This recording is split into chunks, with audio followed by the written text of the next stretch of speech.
Olá pessoal, meu nome é Eduardo, seja bem-vindo ao canal. Nesse vídeo eu irei relatar para vocês um pouco sobre esse momento de transição da monarquia para a república e como isso repercutiu na política da minha cidade, que é a cidade de Montes Claros, Minas Gerais, e também um pouco da história da minha família, que está intimamente vinculada a toda essa mudança e a todos os aspectos políticos aqui do interior de Minas Gerais. É interessante ver essa história para que você possa compreender um pouco dessa mudança, né, de um regime para outro e como isso repercutiu aqui no Brasil e também especificamente no interior de Minas Gerais. Então, para começar a história, nós temos aí que eu vou começar falando sobre o meu pentavô. Né? Pentavô, para quem não sabe, é o avô de quinta geração. Então, nós temos o avô, bisavô, trisavô, tetravô e o pentavô. Então, meu pentavô, ele se chamava João Fernandes Ferreira e ele tinha uma fazenda enorme, muito grande mesmo, né? É de uma cidade até a outra, né? Demora vários minutos se você andar de carro de um lugar até outro, né? Para findar o tamanho da fazenda dele. Então, ele era um grande proprietário de fazendas, né? E ele tinha a grande influência na região justamente pelo fato de ser um grande proprietário. E é interessante o fato de que ele tinha poucos escravos, né? Ele tinha 13 escravos apenas. Para a época, né, os grandes latifundiários eles tinham muitos escravos, mas aqui na região do norte de Minas, especificamente em Montes Claros, não era muito comum no início do século XIX ter tantos escravos assim, porque a economia basicamente aqui era feita por a criação de gado, né? Então, o gado a vácuo não era necessário ter tantos escravos como ocorria no sul de Minas ou em São Paulo, onde os escravos eles trabalhavam, né, em plantações, enfim. Basicamente que as pessoas que tinham maior quantidade de escravos eram ali por volta de 1830. Nós tem até os nomes, né? Aqui tem o Januário Duarte Coutinho, ele tinha 19 escravos. O Gregório Caldeira Brant, ele tinha 14 escravos. E o Francisco Vaz Mourão, que era o que tinha maior quantidade de escravos, ele tinha 34. E o João José Fernandes, ele tinha 16. Enfim, não era muito comum ter grande quantidade de escravos aqui na cidade, basicamente. E o meu pentavô, ele tinha 13 escravos, né, que era o José e a esposa dele, Joana, e a Carlota. O José, ele trabalhava cuidando do gado, a Joana trabalhava cuidando dos afazeres domésticos, né, cozinhando, lavando, e a Carlota cuidava dos filhos, no caso aqui do meu tetravô e dos irmãos dele, né? Então essa era a família patriarcal que existia no século XIX, que é bem descrita aí nos livros de história.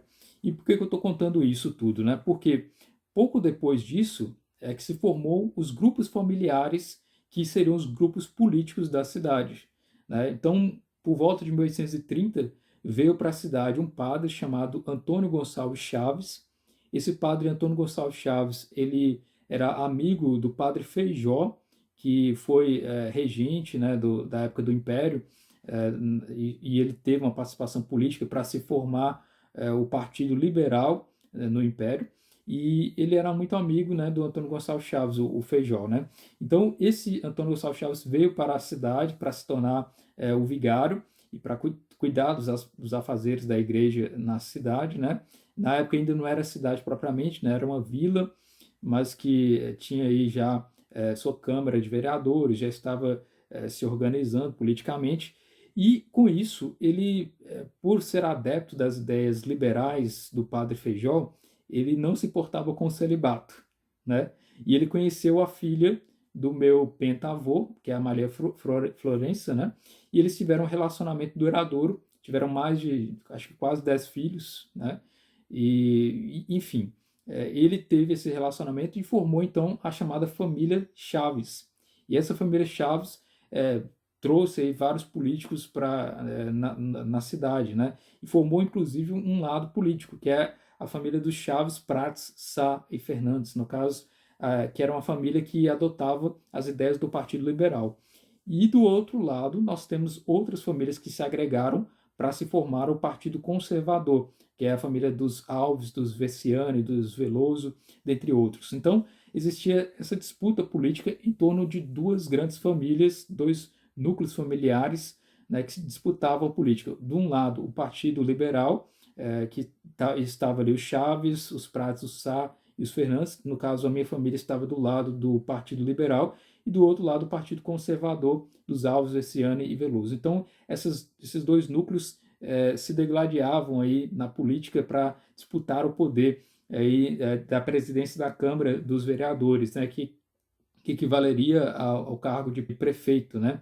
Enfim, essa era a disputa. O Partido Liberal ele tinha como propósito a descentralização do poder, ou seja, ele não admitia que o poder estivesse concentrado apenas em um núcleo determinado, em um poder centralizado, no caso aqui o poder do imperador através do poder moderador, né? Muitos do Partido Liberal defendiam que o poder ele deveria ser descentralizado, cada região deveria se autogovernar, ter um poder maior, ou seja, as assembleias de cada estado deveriam ter mais poder do que um poder central dentro aí de um partido, de uma ideia vinculada a uma centralização, né? Então, basicamente essa é a ideia do Partido Liberal. Eles eram monárquicos, né? Ou seja, eles adotavam a ideia de que deveria existir o imperador, porém sem uma concentração do poder. Enquanto que o Partido Conservador ele defendia a centralização do poder, estava concentrado mais ali na região do sul, né? E também no centro-oeste, se tratando também do Rio de Janeiro, naquela região toda, mas que existia também aqueles defensores do Partido Conservador também no interior de Minas.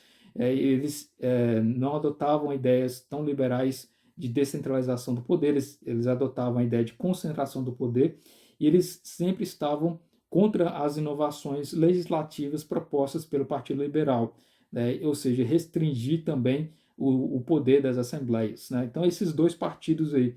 E com o passar do tempo, o Partido Liberal acabou adotando a causa abolicionista, né? Então, minha família felizmente estava desse lado aí do Partido Liberal contra o regime de escravidão que existia, né? Enquanto que o Partido Conservador ele era feito por grupos de proprietários rurais que tinham uma maior quantidade de escravos, né?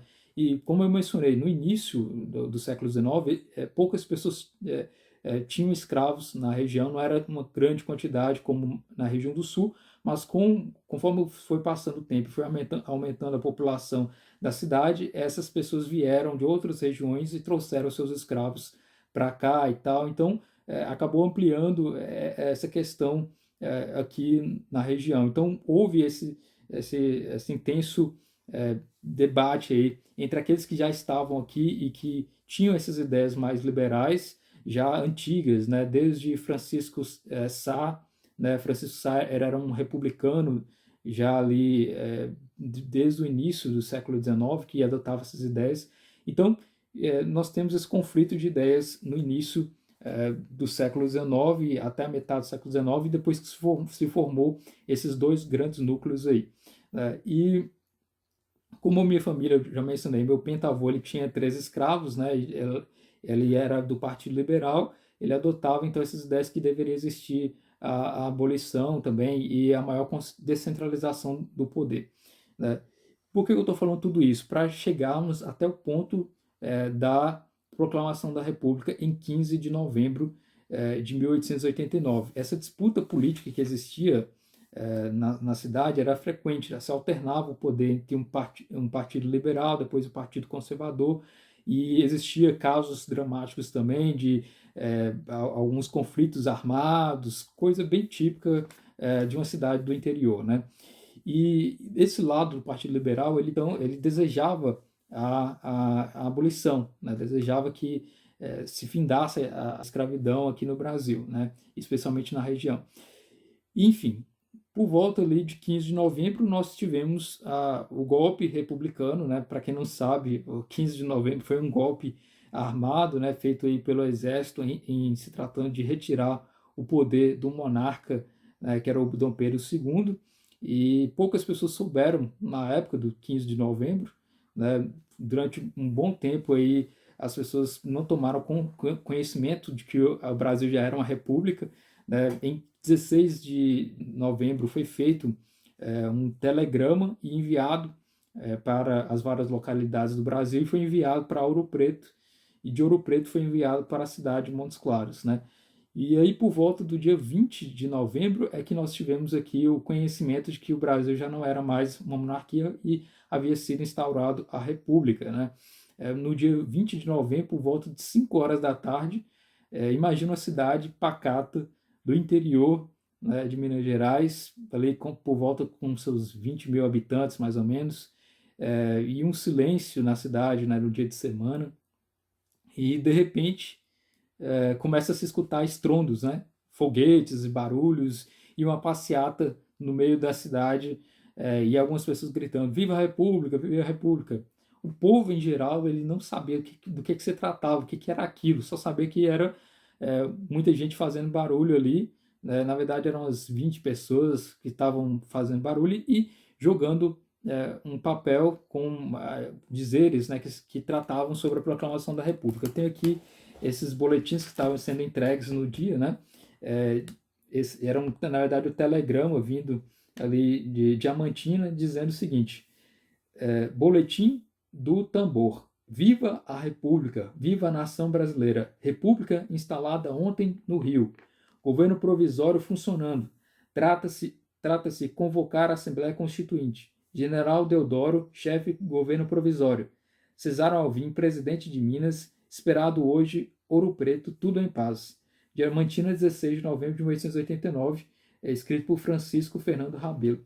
Então, receberam essa mensagem, embora tenha sido escrita em 16 de novembro, e em 20 de novembro tiveram aí esse contato, sem saber o que era, o que se tratava, daquelas pessoas que estavam chegando ali anunciando isso, né? E logo depois as pessoas não sabiam se aquilo era verdade, se o imperador havia deixado de ser imperador ou não, se aquilo era só um grupo de pessoas ali que estava fazendo uma brincadeira, mas só foi se confirmar mesmo de que a monarquia havia caído em 25 de novembro. Então, quase 10 dias depois da proclamação da República, é que realmente se tomou conhecimento de que aquilo ali era verdade, né? E os jornais da época, o Correio do Norte, publicou anunciando de que já não eram mais uma monarquia e que agora era uma república, né?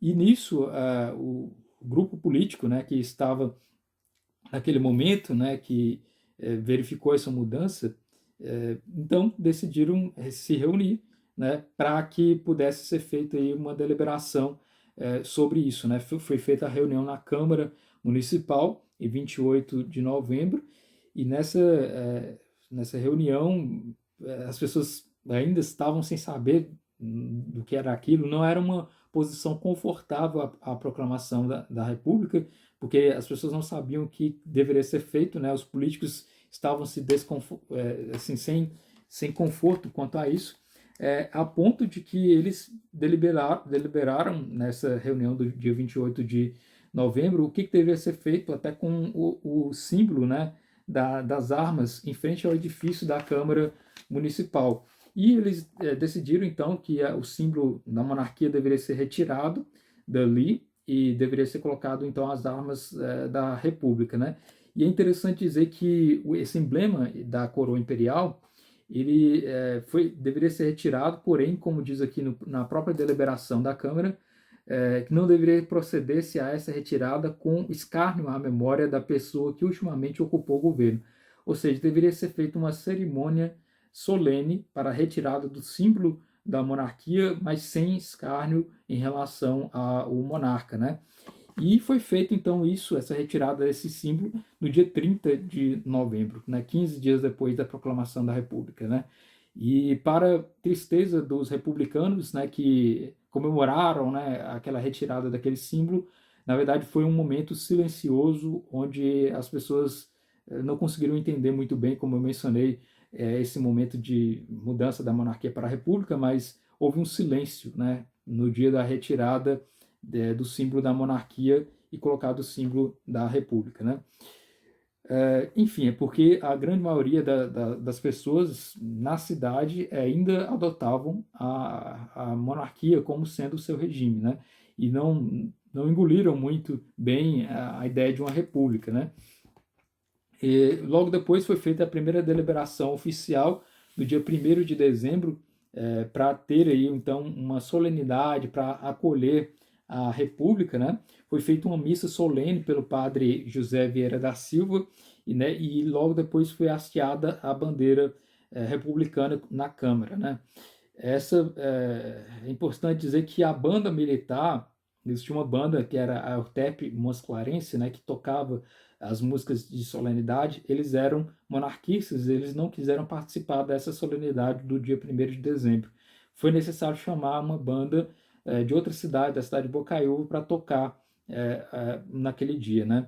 Então veja que existia ainda muita resistência das pessoas que não estavam aceitando muito bem e estavam desconfiadas do que estava acontecendo, né? E logo então foi decidido que deveria ser escolhido um novo governo para que pudesse ser regido naquele momento. É importante dizer que nós estávamos diante de uma ditadura, né? A República ela foi proclamada, mas ela foi na verdade um golpe militar, como eu mencionei, e logo depois foi feita uma ditadura militar, né? E por isso existia todo um governo provisório diante aí dessa ditadura. Todos os levantes que existiam, que contestavam a República, estavam sendo suprimidos justamente pelo governo, né, de Deodoro, depois de Floriano Peixoto. Isso está na história, né, que a gente vê os vários levantes que ocorreram após a proclamação da República, né? E foi feita então a escolha daqueles dirigentes novos da cidade. E um desses dirigentes novos é justamente o Camilo Filinto Prats. O Camilo Filinto Prats, ele era casado com a Amélia Prats, que era filha do cônego Antônio Gonçalves Chaves, que era o padre Antônio Gonçalves Chaves, que eu já mencionei, que tinha relações com a minha tia tetra-avó. Então, a família, em geral, ela estava relacionada ao poder na cidade, dentro da parte do Partido Liberal, né? O meu trisavô, né? O avô da minha avó, ele herdou as terras, né, do meu tetravô, que era o João Fernandes Ferreira, e também que havia herdado as terras do meu pentavô, que era o João Fernandes Ferreira também, né?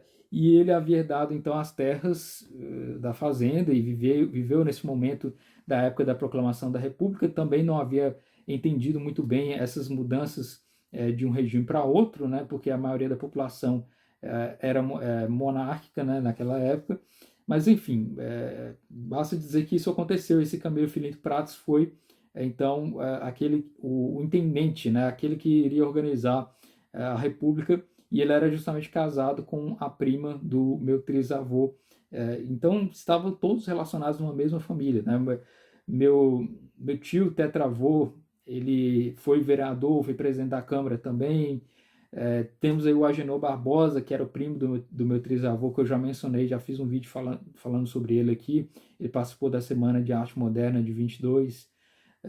Tinha também o padre Augusto Prudêncio da Silva, que também foi vereador e ativista político também. Era tudo uma mesma família que alternava o poder, como eu já mencionei, entre o Partido Liberal e o Partido Conservador, né?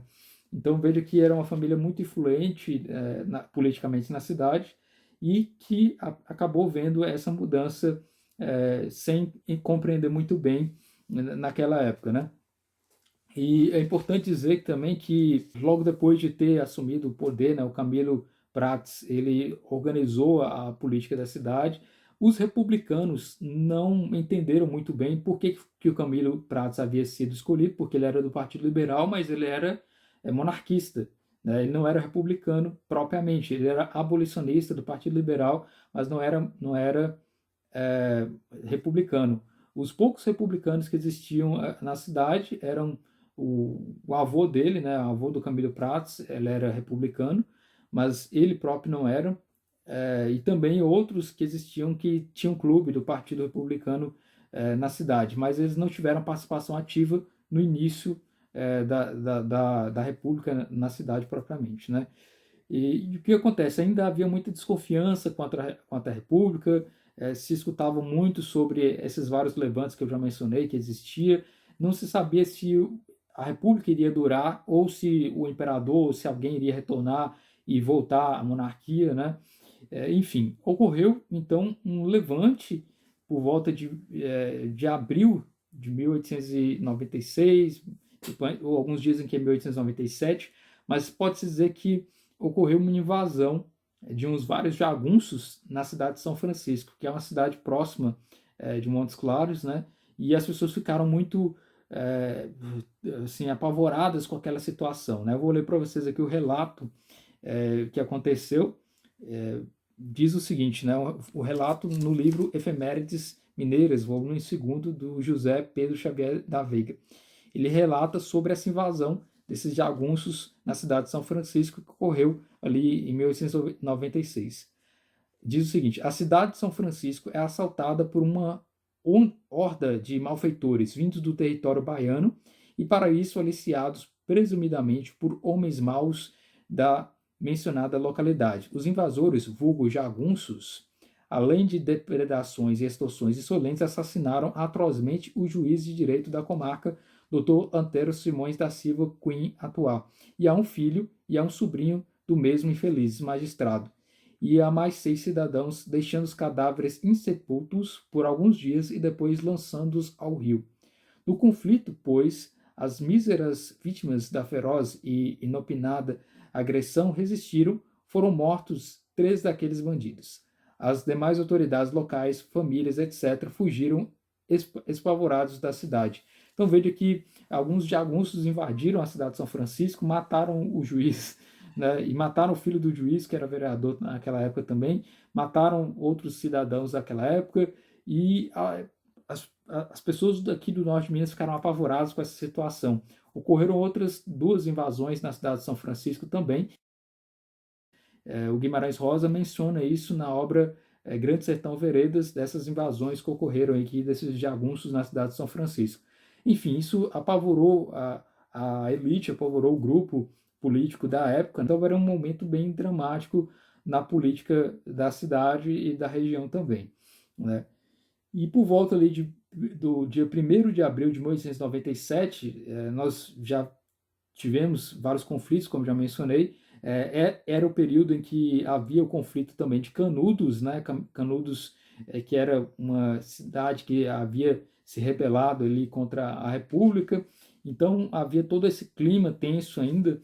E por volta de 1897, mais especificamente em 1º de abril de 1897, o grupo político se reuniu, tanto os liberais quanto os conservadores se reuniram e fizeram então um manifesto que foi publicado em um jornal e que finalmente eles aderiram à República. Então, em 1897, né, vários anos aí após a proclamação da República, que finalmente os grupos políticos todos, tanto o Partido Liberal quanto o Partido Conservador, quanto os republicanos, etc., fizeram então a assinatura desse manifesto, que eu vou ler para vocês o trecho, né, que diz o seguinte: em vista dos últimos sucessos, é inegável a intenção antipatriótica de se fazer guerra à República, então, que simboliza a pátria.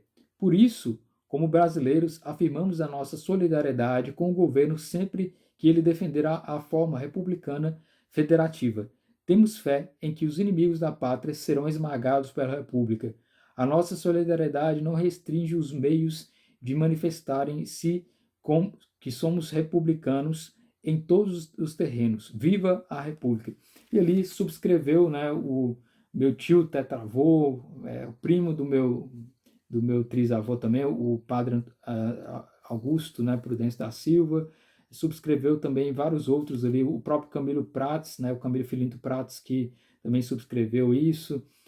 Enfim, toda a elite se tornou, então, a partir desse ano de 1897, republicano aqui na cidade. E tendo em vista isso, né, nós verificamos que o Floriano Peixoto depois deixou o governo, se assumiu então o primeiro presidente civil, que foi o Prudente de Moraes, e esse Prudente de Moraes ficou aí incumbido, né, de suprimir Canudos, né? E com isso ele acabou distribuindo cartas patentes para vários grupos, grandes fazendeiros, para que tomassem conta das suas respectivas regiões. E esse Prudente de Moraes, ele foi colega de faculdade do Antônio Gonçalves Chaves, que era o filho do padre Antônio Gonçalves Chaves, né, que eu mencionei. Esse Antônio Gonçalves Chaves é primo do meu trisavô, que é o que eu mencionei, que estudou, né, e formou-se em Direito, né, e foi colega de faculdade do Prudente de Moraes, né, que havia se tornado presidente. E nisso houve, então, uma intensa relação política, né, da região com apoio ao presidente Prudente de Moraes, e com isso que foi solicitado, então, as várias cartas patentes, né. Meu trisavô acabou ganhando, então, a carta patente, né, eu tenho uma cópia aqui, ó, essa cópia, né, da carta patente dele, em que ele se tornou tenente-quartel-mestre da Guarda Nacional. Essa carta patente era dada para os grandes latifundiários que tinham propriedades, que tinham então pessoas que seriam seus subalternos e que teriam então um certo comando político e também militar, no caso aqui da Guarda Nacional, né? E que foi assinada em 1898, né? 26 de maio de 1898, assinado pelo presidente da República e também pelo ministro da Justiça da época, né?